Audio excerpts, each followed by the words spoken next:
Donald Trump Jr. is going to respond to a subpoena issued by the Republican chairman of the Senate Intelligence Committee, even though on Sunday, the Republican chairman of another Senate committee publicly advised Donald Trump Jr. to ignore that Senate subpoena. If I were Donald Trump Jr.'s lawyer, I would tell him, you don't need to go back into this environment anymore. You've been there for hours and hours and hours, and nothing being alleged here changes the outcome of the Mueller investigation. I would call it a day. The 27 psychiatrists and mental health professionals who wrote the book about Donald Trump are going to have to find some time to explain Lindsey Graham. Lindsey Graham is the chairman of the Senate Judiciary Committee, the committee with jurisdiction over our criminal justice system and our civil justice system.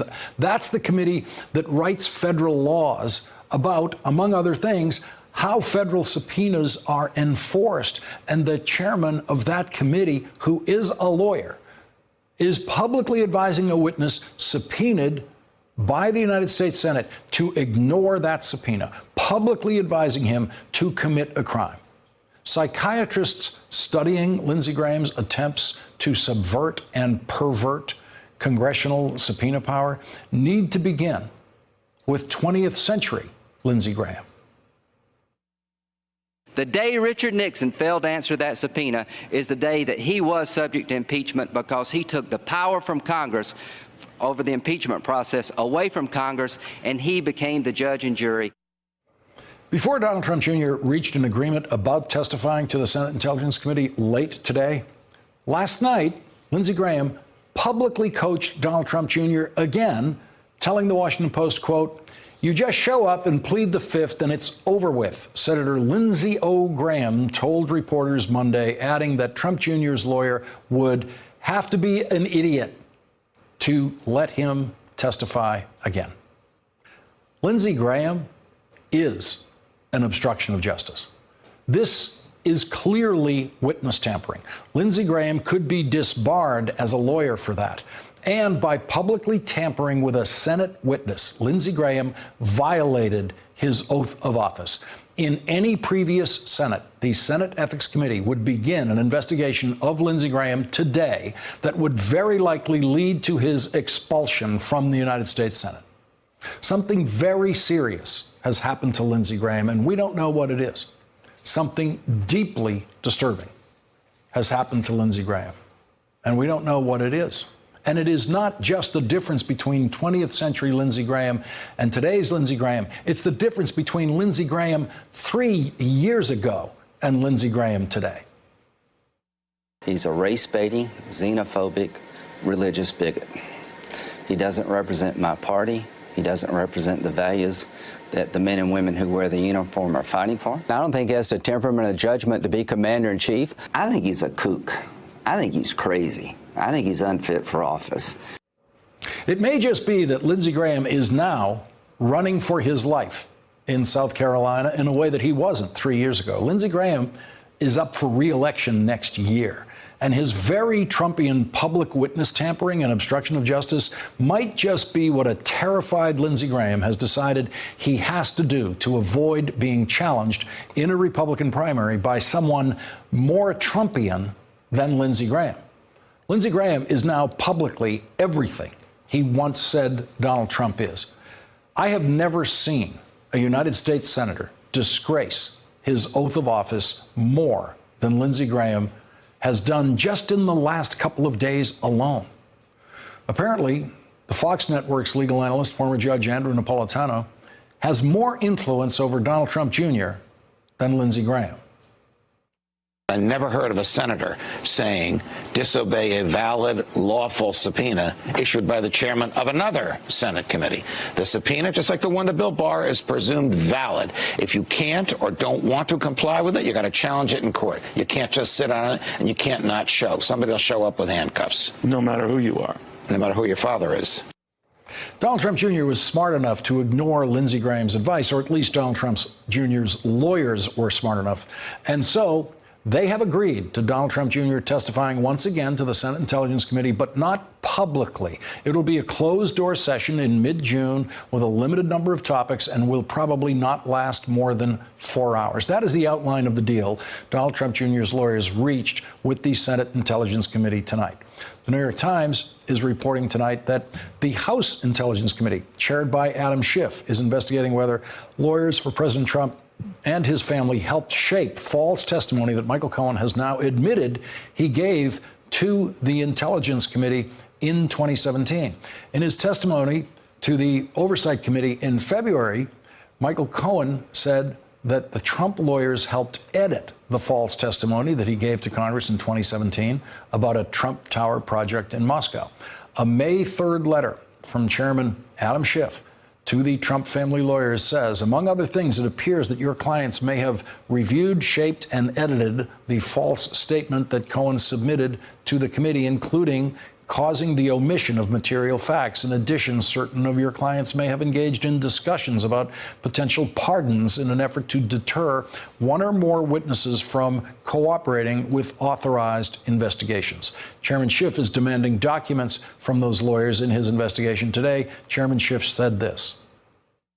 If there were others that were participating in that act of obstruction of justice, if there were others that were knowing of that false statement, participated in the drafting of that false statement, we need to know about it. We need to expose it. And we need to deter other people from coming before our committee in line. We're going to lead off our discussion tonight with some veterans of the Senate Judiciary Committee who I am sure have never seen anything like Chairman Lindsey Graham in that committee before. William Yeoman spent 26 years at the Justice Department and was the former chief counsel in the Senate Judiciary Committee. He's now a senior fellow at the Alliance for Justice. Also with us, Ron Klain, a former senior aide to Vice President Joe Biden and President Obama, and a former chief counsel to the Senate Judiciary Committee. And Jason Johnson is with us. He's the politics editor at TheRoot.com and a professor of politics and media at Morgan State University. He is also an MSNBC contributor. And Jason, I want to start with you because the explanation of Lindsey Graham is not necessarily based on experience working at the Senate Judiciary Committee, because none of us have ever seen anything like it. Is this just what it takes for him to get reelected on a free ride with no Republican challenger in South Carolina? Well, I think this is what it takes for him to sort of maintain his brand, Lawrence. Like, you know, he clearly made a decision about 2 years ago. I don't know if it's when John McCain passed away. I don't know if it's just what he wants to do. But Lindsey Graham has said, look, I'm going to go to the mat for President Trump in any sort of extreme way I can, whether that means defending Brett Kavanaugh with this whole sort of rally the troops speech he gave, whether it's encouraging other people to not listen to congressional subpoenas. This is what Lindsey Graham wants to do. And look, the fact is, I mean, he has a Democratic challenger. I believe it's Jamie Harrison. Like, Lindsey Graham is not safe. But I don't think that this behavior is due to any sort of electoral fears. I think this behavior is due to the fact that he is completely submitted to the Trump aura of power. And the problem is that, it's not just historically he's going to shame himself. That's already a given. It's the fact that he also diminishes the office and makes it more difficult for Republicans who actually want to do their job in the Senate to do so when you have somebody next door trying to be a backseat driver in how we administer justice. Rod Klain, the conduct I've seen with Lindsey Graham would have gotten you dragged in front of the Senate Ethics Committee back when you were working at the Judiciary Committee. And Donald Trump Jr. was, or his lawyers anyway, were at least smart enough not to listen to Lindsey Graham. Yeah, I mean, credit Trump Jr., credit Andrew Napolitano. It's shocking whenever I agree with him, but he was right on this one. Look, I think that, I agree with Jason. It's hard to explain Senator Graham's behavior as anything other than just kind of a determination just to do Donald Trump's bidding, whatever it is, even really beyond the pale here. I mean, the Judiciary Committee, for its good days and bad days, has a vaunted tradition of standing for the law and adherence to the law, and for the chairman of that committee to tell a witness that they don't have to comply with a lawful subpoena from another Senate committee so undermines the institution, so undermines the process. I mean, by the way, and this is a subpoena issued by, obviously, a committee chaired by another Republican senator. And so this isn't a partisan thing. This is just really an effort to out-Trump any other Trumpy Republican senator. And Bill Yeomans, we noticed that there was no other Republican senator jumped out there and said, oh, yeah, Lindsey Graham is right. You should defy a Senate subpoena.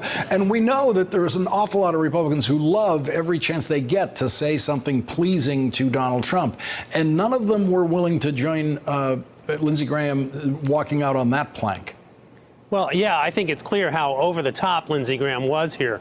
It is, as everyone has said, completely outrageous for the chair of the Senate Judiciary Committee, which oversees the justice, the law enforcement operation of the federal government, to advise someone to defy the law. I do think, though, it's worth noting that there was a tremendous Republican reaction to Richard Burr, who was willing to issue this subpoena on behalf of the Intelligence Committee. And it's my understanding that he got an enormous amount of pressure from other Republican senators who came to the defense of Donald Trump Jr. So while Lindsey Graham stands out, he is not alone. The inside the room reporting is that Mitch McConnell actually supported Chairman Burr on this, as you would expect a majority leader to do with any of his chairs issuing subpoenas. And Jason Johnson, this is all happening, we always have to remember, within a presidential campaign that is already underway. And right. So here we have one of the candidates' sons being subpoenaed and responding to that subpoena to testify to a Senate committee that could involve some jeopardy to that son.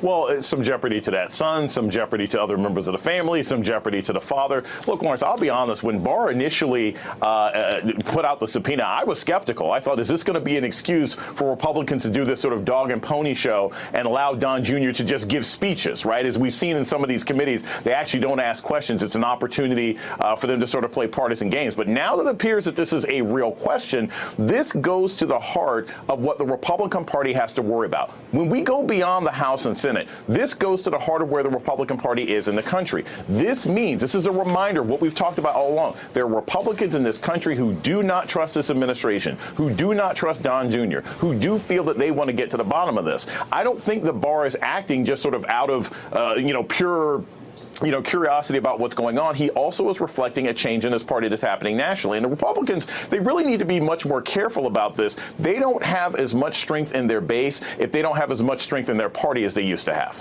Ron Klain, the House Judiciary Committee has now formally scheduled the Don McGahn hearing for a week from today, Tuesday, 10 a.m. next week, and we're not sure how long we will be in suspense about whether Don McGahn will show up or whether he'll show up and take the Fifth Amendment or whether he'll show up and plead executive privilege. What are the possibilities? Well, first we have to see if Lindsey Graham has legal advice for Don McGahn. Doubtlessly he does. But look, I think all those things you mentioned, Lawrence, are possibilities. And what we have to understand is that, unlike in the Senate, this is really occurring against a backdrop of kind of massive resistance of Trump and his allies against the investigation. The Trump lawyers were in court today trying to resist a subpoena from the House Oversight Committee for Trump's financial records. They got slapped down hard by the judge in that case. We're going to see what they do with McGahn. But clearly, Donald Trump is trying his best to keep any of this information from coming out on the House side. And they're doing it in this kind of crazy way where they're in court today arguing that Congress shouldn't be able to look at Trump's financial records because it's a legal matter. They were in a court a few weeks ago arguing, hey, this isn't a legal matter, it's for Congress. They went to Mueller and said, hey, it's not for the Justice Department, it's for the impeachment process. I mean, it's constitutional three-card Monty that they're trying to play here to avoid this information coming up. But sooner or later, I think the House is going to get to the truth on many of these things. Bill Yeomans, what strategies does the House have available to it? Well, the House has to continue pursuing, trying to get witnesses. They're going to have to issue subpoenas, and they have to follow through with contempt. Unfortunately, all of that takes time. They have to go to court to file civil suits to enforce contempt citations. And so they need to follow through. But one thing that I think is very important is that they not get lost in the process fights. So, for instance, on the Mueller report, it is incredibly important that members of the committee continue to make the public aware of what's in the Mueller report. The American public is not going to pay a lot of attention to process fights, as interesting as we lawyers may find them. I think the House Judiciary Committee has to be very creative in finding ways to broadcast the president's incredibly unpatriotic behavior and his criminal behavior. And they need to do that in ways that the American people will listen to. We have to get a break in here. Bill Yeomans, Ron Klain, Jason Johnson, thank you all for starting us off tonight. Really appreciate it. Thank you. Thanks for checking out our YouTube channel. Subscribe by clicking on the button below for more from The Last Word and the rest of MSNBC.